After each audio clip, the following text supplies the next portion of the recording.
నమస్తే అండి. నేను మీ పవన్ కుమార్ కృష్ణ బాలాజీ ఎంటర్ప్రైజెస్ భీమవరం. రీసెంట్ గా మన కస్టమర్లు ఒకరు కింద కామెంట్ సెక్షన్ లో కామెంట్ చేశారండి.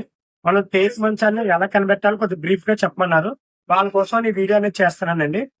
అంతేకాదు ఇప్పుడు మనం టేక్ మంచం కనిపెట్టాలంటే మీకు ఒక్క వీడియోలో చెప్పేది కాదు. దీన్ని 2 పార్ట్స్ కింద పెడతానండి. ఫస్ట్ పార్ట్ లో మీకు వచ్చి టేక్ మంచంలో ఎలా కనిపెట్టాలంటే టేక్ మంచంలో గ్రెయిన్స్ అనేవి ఉంటాయండి. మీకు గీతలని ఉన్నాయి చూసారా?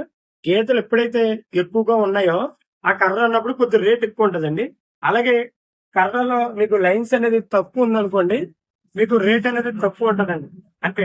అంతే కాదు ఈ ఫ్రంట్ సైడ్ ఎలా అయితే గ్రెయిన్స్ ఉన్నాయో, లైన్స్ ఉన్నాయో అలాగే మీకు బ్యాక్ సైడ్ కూడా సేమ్ అలాగే ఉండాలండి. ఇప్పుడు టేక్ మంచంలో ఏంటంటే ప్రతిదీ పాలిష్ చేసి ఉండాలన్నా కదా టేక్ మంచం అవ్వదండి. కాకపోతే మనం మెయిన్ చూసుకోవాల్సింది ఏంటంటే అలా లైన్స్ కర్రలో ఎక్కువ ఉన్నాయో, తక్కువ ఉన్నాయో చూసి దాన్ని బట్టి రేట్ అనేది మనం కట్టుకోవాలండి. అలాగే మీకు సెకండ్ పార్ట్ లోకి వచ్చేప్పటికి ఎన్ని రకాలు మంచాలు టేక్ లో ఉంటాయి, అలా ప్లేవుడ్ లో ఉంటాయా లేకపోతే ఎలా ఉంటాయి అనేది మీకు బ్రీఫ్ గా సెకండ్ పార్ట్ లో చెప్తాను.